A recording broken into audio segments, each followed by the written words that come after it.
Saya baca muqaddimahnya terlebih dahulu. Bismillahirrahmanirrahim. Alhamdulillahi rabbil alamin. Alhamdulillahi, segala puji milik Allah. Al-Fattahi, zat yang membuka segala pintu keberkahan serta hidayah. Al-Jawadi, zat yang sangat pemurah. Al-Mu'ini, zat yang maha memberikan pertolongan. Alat tafaqquhi, atas pemahaman fid dini, terhadap agama. Alladzina fid dini, di dalam beragama. Man, yaitu orang, ikhtarahu, yang Allah telah memilihnya, minal ibadi, dari hamba-hambanya. Wa asyhadu, dan aku bersaksi, bahwasanya la ilaha, tiada Tuhan yang berhak untuk disembah, illallahu, kecuali Allah. Syahadatan, berupa syahadat, tudkhiluna, yang dapat memasukkan kita, darul khuludi, kepada negeri kelanggengan. Wa asyhadu, dan aku bersaksi, anna sayyidana, bahwasanya penghulu kita Muhammad, dan adalah Nabi Muhammad sallallahu alaihi wasallam, abduhu, adalah hambanya, wa rasuluhu, dan rasulnya. Sahibul maqami, yang memiliki kedudukan, al-mahmudi, yang terpuji. Sallallahu, semoga Allah memberikan rahmat ta'zim, wasallama, dan memberikan keselamatan, alaihi, kepada baginda Nabi Muhammad sallallahu alaihi wasallam, wa ala alihi, dan semoga keberkahan dan keselamatan, rahmat ta'zim dan keselamatan disampaikan pula kepada keluarganya, wa ashabihi, dan seluruh sahabat-sahabatnya. Al-imjadi, yang agung, yang mulia. Salatan, bentuk salawat. Wasalaman, bentuk keselamatan. Afuzu, yang aku akan memperoleh, bihima, lewat salawat dan salam, yaumal ma'adi, pada hari pembalasan dari Allah subhanahu wa ta'ala. Babus sholati, bab menerangkan tentang sholat. Wahia, dan sholat itu, syar'an, secara hukum syariat. Aqwalun, adalah ucapan-ucapan. Wa af'alun, dan perbuatan-perbuatan. Makhsusatun, yang dikhususkan. Muftatahatun, yang dimulai bitakbiri, dengan takbir. Wa mukhtatimatun, dan diakhiri bitaslimi, dengan salam. Wa summiyat, dan dinamai bidzalika, akan hal itu, lishtimaliha, karena mengandungkannya akan salat, ala sholati, atas salat. Lughatan, secara bahasa. Wahia, dan dia, ad-du'a'u, adalah doa. Wal mafrudatu, dan salat yang difardukan, al-ainiyatu, bentuknya fardu ain, khamsun, ada 5. Fi kulli yaumin wa lailatin, pada tiap siang dan malam. Maklumatun, telah dipermaklumkan, telah diketahui, minad dini, dari agama, bid-darurati, secara pasti. Bapak dan Ibu yang dirahmati Allah, kita baca kitab namanya Fathul Mu'in. Syarahnya namanya kitab I'anatut Thalibin. Ini pembahasannya, ya, diantaranya tentang ibadah. Jadi kitab ini menyangkut kaitan dengan hukum-hukum fikih. Pembahasan pertama adalah bab tentang sholat. Sholat itu apa? Sholat itu doa. Sholat itu apa? Sembahyang. Sembahyang itu apa? Sholat. Sholat itu apa? Sembahyang. Ya udah bolak-balik. Sholat ya sembahyang, sembahyang ya sholat. Nah, sholat itu secara bahasa artinya doa. Secara bahasa artinya doa. Tapi secara hukum fikih, sholat itu kriterianya adalah aqwalun wa af'alun makhsusatun. Perbuatan, ya, ucapan dan perbuatan yang khusus. Muftatahatun bitakbiri, muftatahatun bitakbiri wa muhtatimatun bitaslimi. Yang diawali dengan takbir, diakhiri dengan salam. Namanya sholat.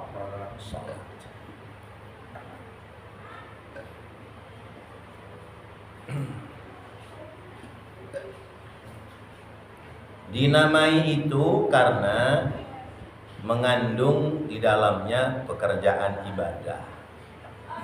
Dinamai sholat karena sholat itu kandungannya adalah ibadah.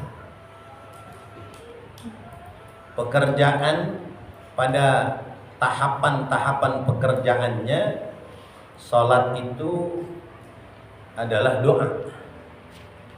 Karena itu ada orang sholat, sesudah sholat nggak mau doa.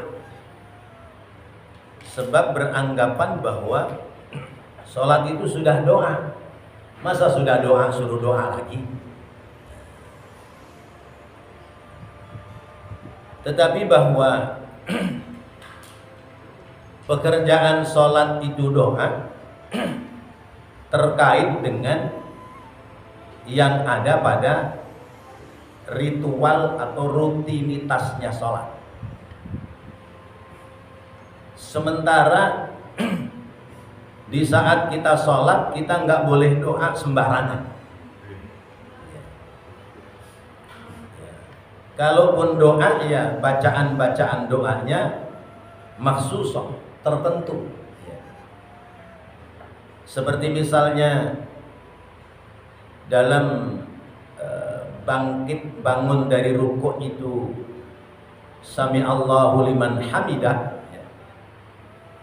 Itu kalimatnya Rabbana walakal hamdu. Ya Allah Tuhan kami, milikmu segala puji. Dan nanti terusannya milkus samawati wa milkul ardi wa milku ma syi'ta min syai'in ba'du. Artinya orang tidak boleh doa sembarangan. Misalnya dalam sujud, orang diperintahkan berdoa, ya. Kata Rasulullah, panjangkan sujudmu, diisi dengan doa. Maka doa di dalam sujud itu doa yang boleh diucapkan adalah ad-du'aul maksurah. Doa yang diajarkan oleh Rasulullah. Kita nggak boleh sembarangan doa, ya. Di dalam sujud kita doa, ya Allah, mau usaha apa lagi saya ini, ya. Jadi pegawai kantor dipecat, dagang, usaha dagang bakso kagak laku, dagang es kagak laku juga, dagang gado-gado dikerubutin laler doang, ya Allah. Mau dagang apa ini, ya Allah? Nah itu nggak boleh. Atau misalnya yang masih bujangan, dalam sujudnya doanya, Allahumma zawijni zaujatan jamilatan. Ya Allah, tunjukkan kepadaku istri yang cantik, yang kaya, yang misalnya gitu. Nah itu nggak boleh. Bolehnya di mana? Bolehnya sesudah selesai sholat. Karena waktu yang mustajab untuk berdoa diantaranya adalah waktu sesudah selesai sholat. Oleh karenanya sesudah sholat dianjurkan berzikir sampai selesai, kemudian ditutup dengan doa apa yang menjadi hajat kita.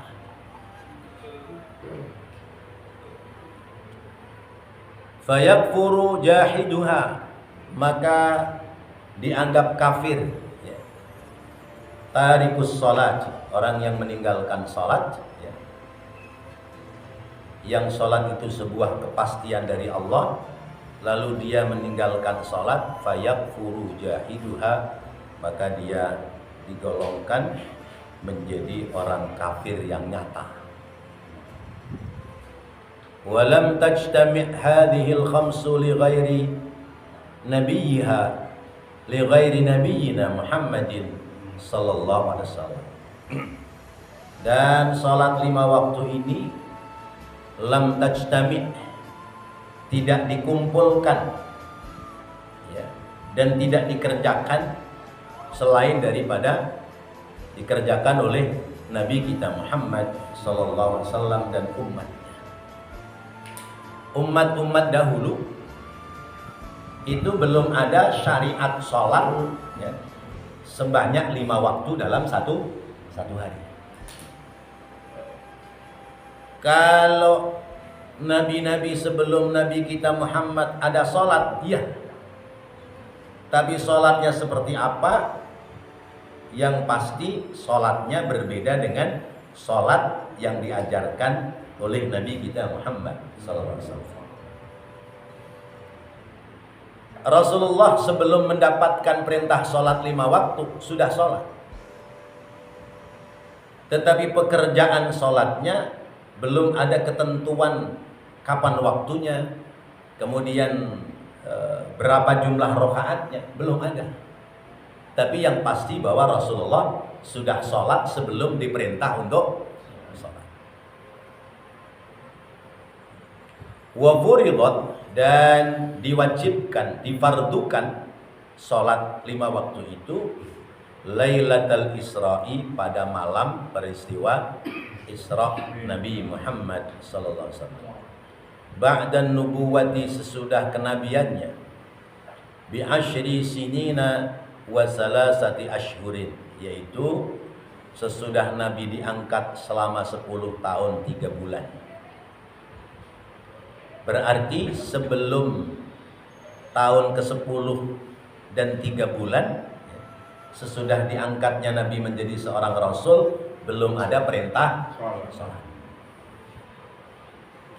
Karena itu istri beliau tercinta Sayyidatina Khadijah itu sampai wafat belum sholat 5 waktu. Siti Khadijah sampai wafat belum sholat 5 waktu. Kenapa? Karena belum ada perintah sholat 5 waktu. Peristiwa Isra Mi'raj terjadi sesudah Siti Khadijah wafat. Berarti Siti Khadijah belum pernah melaksanakan sholat 5 waktu karena belum diwajibkan.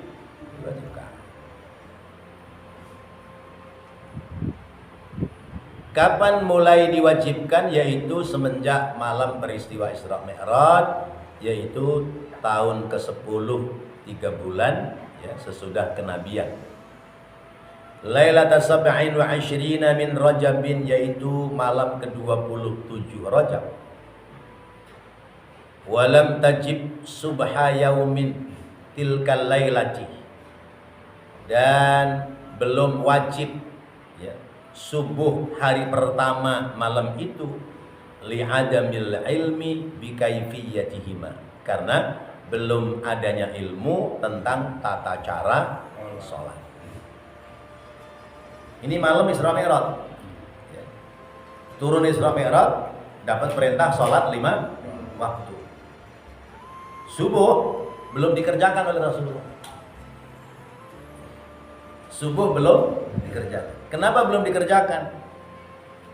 Perintah sholatnya sudah dapat, tapi cara mengerjakan sholatnya belum diajarin. Paham? Ya. Lah siapa yang ngajari sholatnya Rasulullah? Malaikat Jibril. Wahai Rasulullah, pagi itu sesudah ba'da subuh, Orang sholat itu tata caranya begini. Pertama bersuci dulu, yaitu wudu. Rasulullah diajari cara wudu oleh malaikat. Wudu rapi beres. Nih, sholat 5 waktu itu, inna sholata kanat 'alal mu'minina kitaban mawquta. Sesungguhnya sholat 5 waktu itu bagi orang mukmin telah ditentukan jumlah rakaatnya, juga telah ditentukan waktu mengerjakannya. Nih, subuh 2 rakaat, nih begini. Ada takbir, ada baca Fatihah, ada baca surah, ada ruku, terus gitu. Nih zuhur 4 rakaat, begini. Rakaat pertama berdiri, rakaat kedua duduk tahiyat awal, rakaat ketiga berdiri lagi, rakaat keempat tahiyat akhir. Diajarin sama malaikat Jibril satu persatu. Nah, ketika Rasulullah sudah paham, barulah Rasulullah mulai sholat, yaitu sholat duhur. Hari pertama sesudah malamnya peristiwa Isra Mi'raj.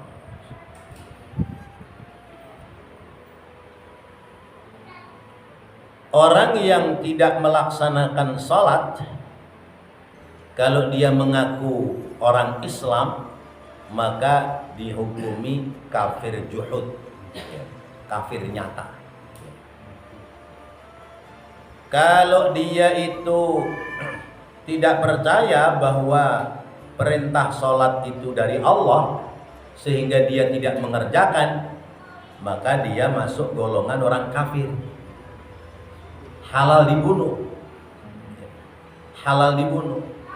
Kemudian jasadnya tidak boleh dimandikan, tidak boleh disolatkan, dan tidak boleh dikuburkan di kuburan orang mukmin. Tapi kalau dia itu tidak sholat karena sebab malas, dia percaya bahwa sholat itu perintah Allah, tapi malas mengerjakan. Dia masih digolongkan orang Islam, tapi munafik. Maka kalau mati, tetap dimandikan, dikafankan, disolatkan, dikuburkan, dan boleh dikuburkan di kuburan orang mukmin, sekalipun sepanjang hidupnya tidak sholat. Tapi dia percaya bahwa sholat adalah perintah Allah, tapi malas untuk mengerjakan.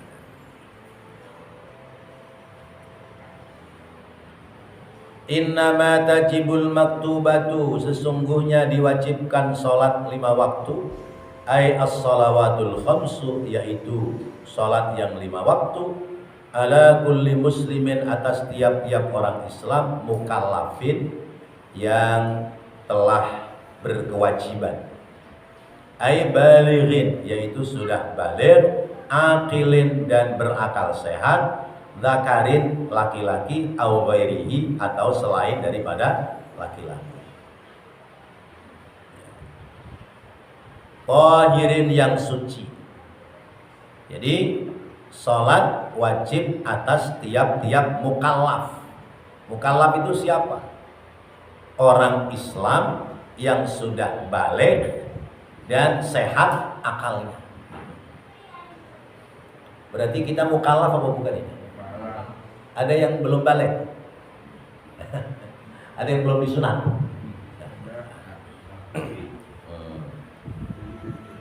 Zakarin au ghairihi, laki-laki atau selain laki-laki.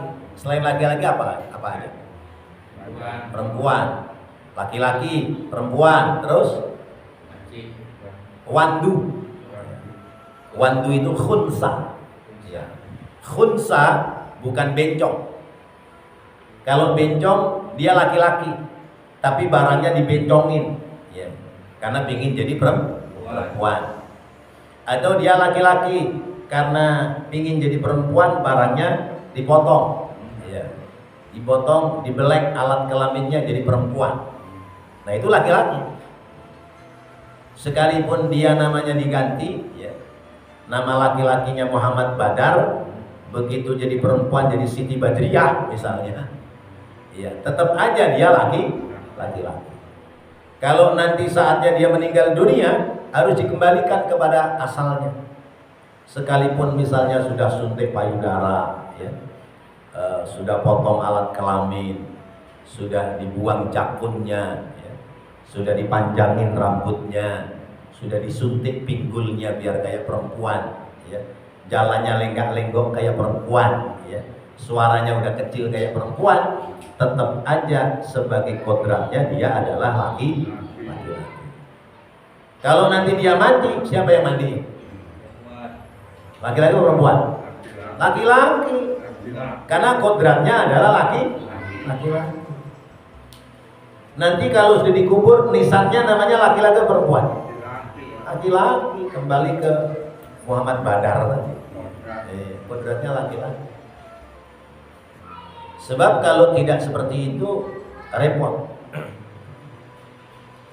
Sebab kalau laki-laki itu almarhum, kalau perempuan almarhumah. Nah kalau bencong aluminium.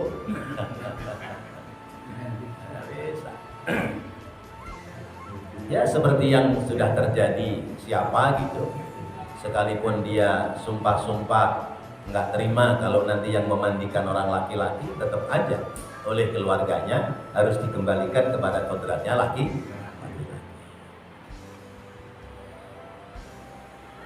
Nah, khunsa itu kalau orang kampung saya menyebutnya bopo purus. Bopo purus itu wandu. Wandu itu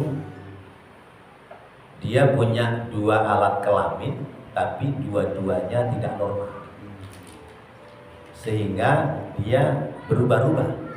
Kadang-kadang bergaya laki-laki, kadang-kadang bergaya perempuan. Maka khunsa, wandu, ngimamin laki-laki nggak boleh. Tapi kalau ngimamin perempuan boleh. Sebab khawatirnya dia sedang ngimamin laki-laki, ya, jiwanya bergaya perempuan. Dan laki-laki tidak boleh bermakmum kepada perempuan. Apa ada? Ada. Emang Ustaz sudah pernah ketemu? Sudah. Saya pernah diminta memandikan, ya, khunsa, ya, orang yang punya dua alat kelamin. Ya, kelamin ganda. Saya pernah memandikan, diminta memandikan jenazah seperti itu. Maka yang memandikan ya laki-laki, ya. Bukan yang memandikan dua orang, ya. Laki-laki sama perempuan, ya. Dari pusar ke atas yang mandiin Pak Sunata, ya. Nanti dari pusar ke bawah yang mandiin perempuan, nggak begitu juga. Jadi itu khunsa. Yang wajib sholat tahirin, orang yang suci. Fala tajibu ala kafirin asliyin, maka tidak wajib sholat atas kafir asli. Kafir asli itu dia bukan orang Islam, ya, non muslim, nggak wajib sholat dia. Wasobiyin dan anak-anak yang masih kecil nggak wajib sholat. Wa majnunin dan orang gila. Orang gila permanen, ya, bukan gila-gilaan, ya. Karena gila itu ada gila permanen, ada gila-gilaan. Kalau gila permanen ya dia lupa ingatannya. Tapi kalau gila-gilaan macam-macam. Ada yang gila judi, ya. Ada yang gila perempuan, ya. Ada yang gila duit. Gitu. Udah pernah belum melihat orang gila duit? Tadinya orang kaya, terus usahanya jatuh, ambruk, jadi miskin dia. Itu saya pernah lihat, kertas koran digunting-gunting, ya. Ditata rapi kayak duit, ya. 10 lembar dikaretin, 10 lembar dikaretin. Dia pamer-pamerin ke orang-orang, nih duit saya nih, segepok, 2 gepok, 5 gepok. Jalan tuh pamer-pamerin ke orang-orang. Ya orang pada senyum aja, kertas koran dianggap duit. Itu gila duit. Itu gila yang tidak permanen. Wa mughma alaihi, dan orang yang kena penyakit ayan, ya. Ya. epilepsi, ya, sawan celeng kata orang kampung ya, ayan. Itu kalau dia sedang kumat ayannya, ya udah batal sholatnya. Ya. Saya pernah ngisi khutbah Jumat, kalau nggak salah di Masjid Al-Falah. Di tengah-tengah saya khutbah, dia teriak-teriak jatuh kubra, bangun lagi teriak-teriak lagi jatuh kubra. Saya pikir salah apa saya ini dalam khutbah, tiba-tiba ada orang teriak nangis. Nggak taunya orang kaya. Wasakrona, orang mabok. Ya. Saat dia mabok nggak boleh sholat. Kata Nabi, kata Al-Quran, wala taqrabus sholata wa antum sukara hatta ta'lamu ma taqulun. Janganlah kamu mendekati sholat kalau kamu lagi mabuk, sehingga kamu tahu apa yang kamu ucapkan. Ini utamanya awal-awal Islam. Awal-awal Islam, mabuk itu belum dilarang, belum diharamkan. Karena itu ada orang mabuk masuk waktu sholat, dia sholat, ngimamin. Namanya sedang mabuk, ya, yang dibaca surat Al-Kafirun, ya udah buat nggak rapi-rapi. Ya. Sukar, mabuk. Bila ta'addin, yang tidak main-main, mabuknya beneran, bukan mabuk karena pingin malak anak orang. Kalau mabuk pingin malak anak orang, biasanya kumur-kumur doang. Kumur-kumur, mulutnya bau spiritus, kayaknya miring-miring, nggak taunya mau malak orang. Itu sebetulnya mabuk main-main, nggak mabuk beneran. Li'adami taklifihim, karena ketiadaannya kewajiban yang harus dikerjakan oleh mereka.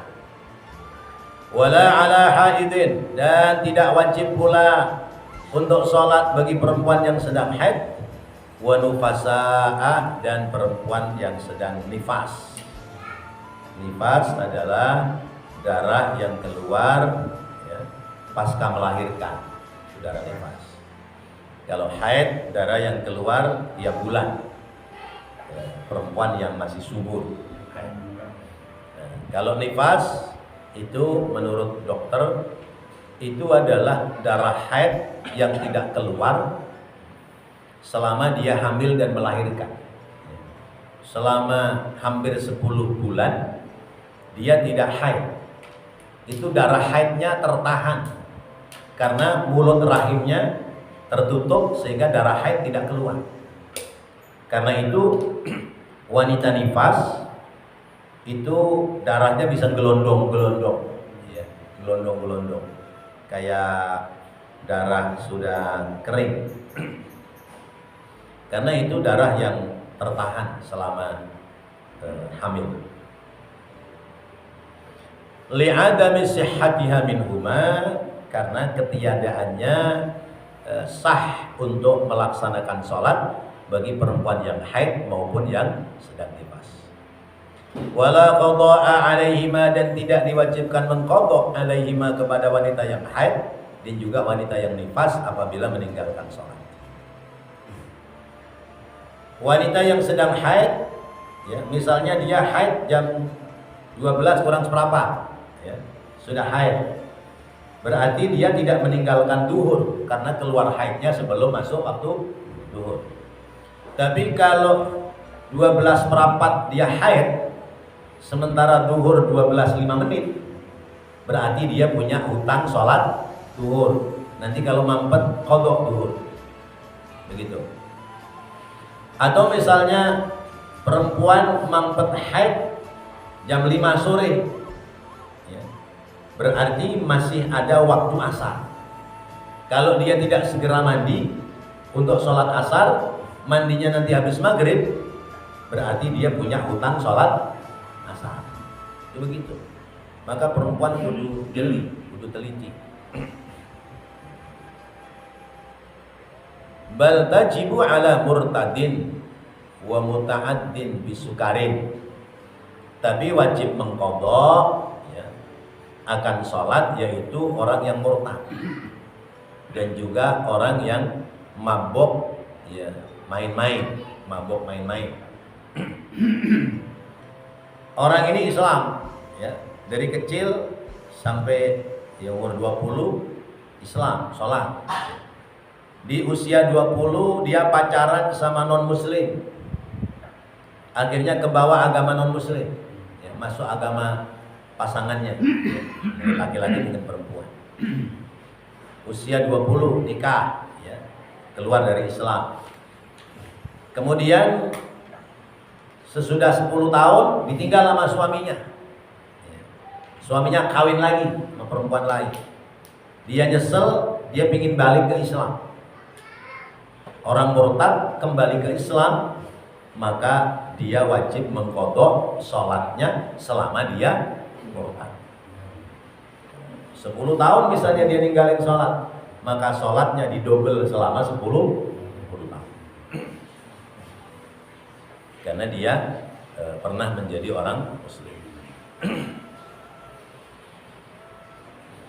Wa yuqtalu, dan dibunuh ay al-muslimu, yaitu orang Islam, al-mukallafu at-tahiru haddan bidarbi unuqihi, orang Islam yang suci yang telah wajib melaksanakan ibadah sholat tapi dia sengaja tidak sholat, maka dia boleh dibunuh bidarbi unuqihi, dengan cara ditebas lehernya. Ya Allah, ini Islam. Makanya zaman Khalifah Sayyidina Abu Bakar itu yang diperangi 2. Satu orang murtad, yang kedua orang Islam yang meninggalkan sholat, diperangi. Mau tobat kemudian melaksanakan sholat atau rela dipenggal lehernya. Yang murtad mau kembali ke Islam lalu melaksanakan sholat atau bunuh. Lah kalau sekarang hukum ini dilaksanakan, banyak nggak orang Islam yang dibunuh? Ya. Kalau banyak yang nggak sholat ya banyak. Lah terus bagaimana kalau kita ketemu saudara kita Muslim dia nggak sholat, boleh nggak kita membunuh? Hukum negara kita nggak membolehkan. Ya. Nah makna halalud dam, ya, tarikus sholati halalud dam, orang yang meninggalkan sholat itu halal dikeluarkan darahnya. Artinya orang yang meninggalkan sholat dengan sengaja dihukumi sama dengan binatang. Jangan kenceng-kenceng ya, ntar orang yang dengar. Ya. Ya.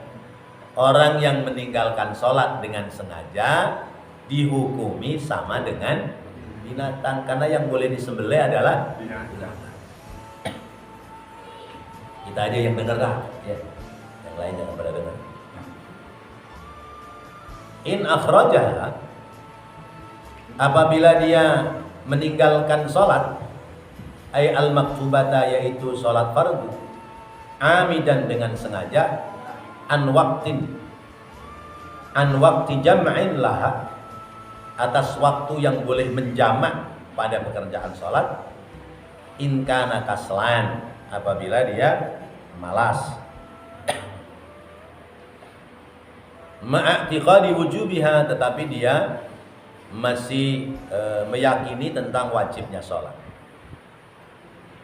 Illam yatub, apabila dia tidak bertaubat, ba'dal istitabati, sesudahnya diperintahkan untuk bertaubat, wa ala nadbil istitabati, dan atas diperintahkannya untuk bertaubat,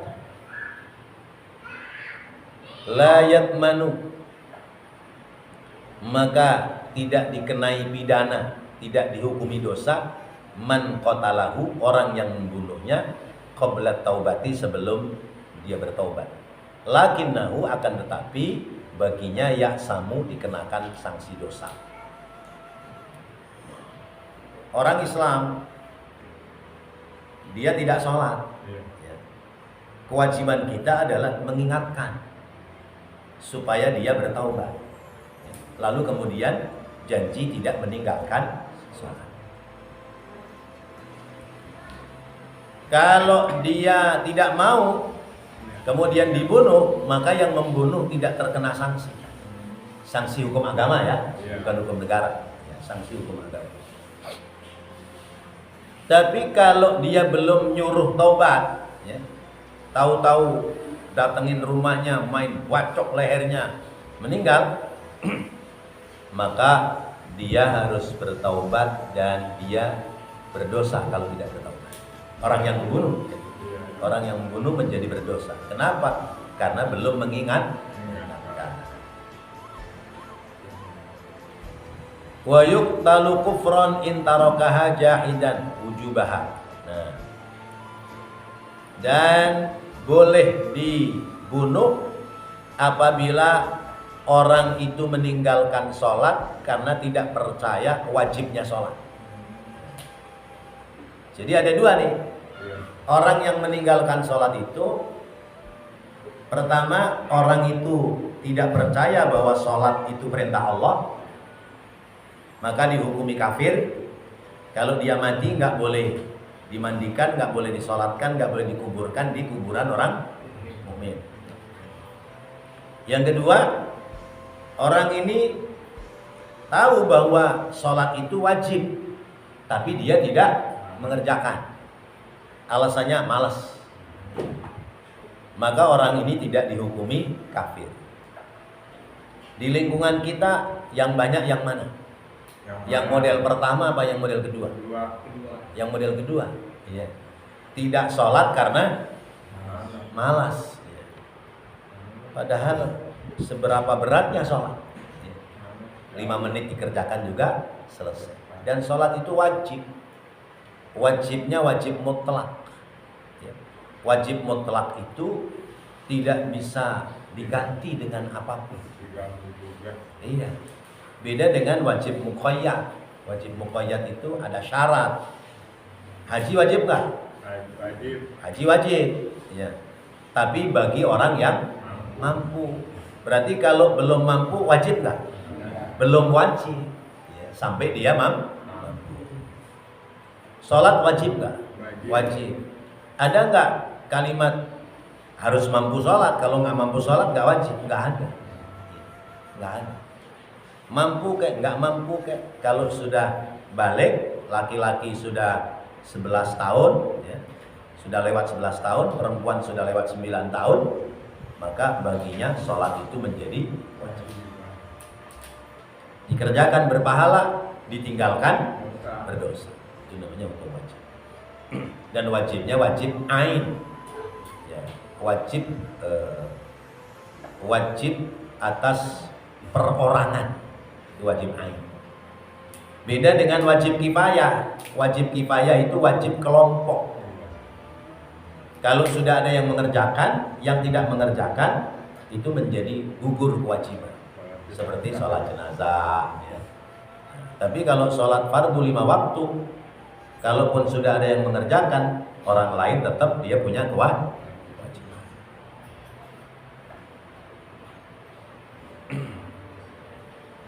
Fala yaghsilu wa la yusalli alaihi. Maka yang meninggalkan sholat karena tidak percaya bahwa sholat itu wajib, maka tidak dimandikan dan tidak disolatkan padanya. Wa yubadiru, dan mensegerakan man marro, orang yang memerintahkan bifaitatin, karena meninggalkannya sholat wujuban secara wajib. Infata, apabila terlewatkan bila udrin, tanpa ada udzur, fayalzamuhul qada'u fawran, maka wajib baginya segera untuk mengqadanya. Jadi orang yang meninggalkan sholat, ada meninggalkan sholat karena sengaja, ada meninggalkan sholat karena udzur. Ya, udzur itu misalnya ketiduran atau lupa, ya, baru ingat. Maka orang yang seperti itu wajib mengqadha dengan segera, jangan menunggu waktu esok. Kalau misalnya saya ketinggalan sholat maghrib, ya, maka ketika saya ingat belum sholat maghrib, ya, kalau sudah masuk waktu isya, segerakan membayar sholat maghrib. Jangan besok aja dah, nunggu maghrib besok. Ya, nggak enak nih sholat maghrib masuk waktu isya. Maghrib besok aja dah, didobel. Ya kalau umurmu panjang. Lah kalau belum sampai maghrib besok kita mati, berarti kita meninggalkan sholat. Segerakan. Subuh, bangun subuh 6:30. Astagfirullahaladzim. Ketinggalan subuh nih. Buru-buru ambil wudhu. Ya. Sholat subuh. Niatnya bagaimana?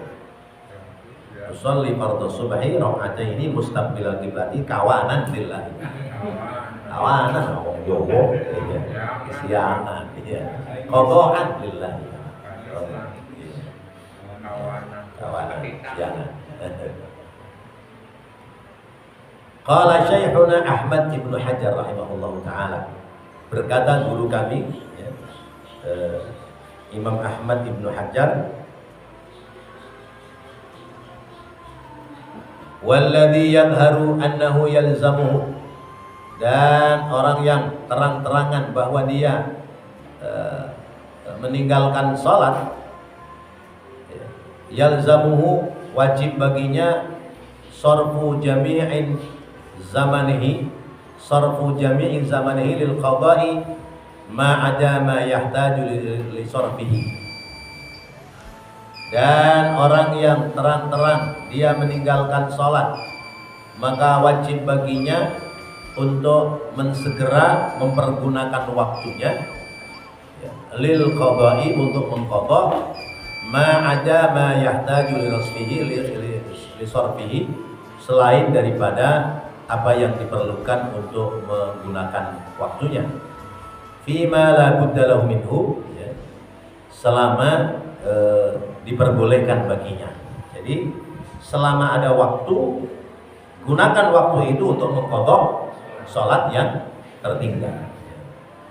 Umpamanya maghrib tadi tertinggal, ini sudah isya, maka gunakan waktu seperlunya untuk menyelesaikan sholat maghrib terlebih dahulu.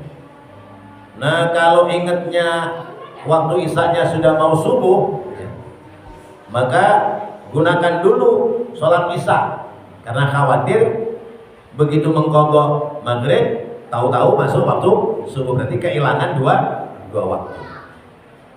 Misal telat duhur, ya, telat duhur sudah masuk waktu asar, maka kalau waktu asarnya masih longgar, dulu kan sholat duhur.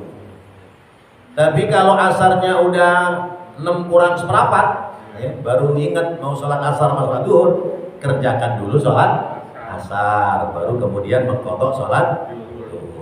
Wallahu a'lam bishawab. Mudah-mudahan Allah jadikan ilmu yang bermanfaat. Amin ya Allah ya Rabbal alamin. Rabbana taqabbal minna innaka antas samiul alim wa tub alaina innaka antat tawwabur rahim. Rabbighfir warham wa anta khairur rahimin. Wa sallallahu ala sayyidina Muhammadin wa ala alihi wa sahbihi wasallam. Walhamdulillahi rabbil alamin. Wassalamu alaikum warahmatullahi wabarakatuh.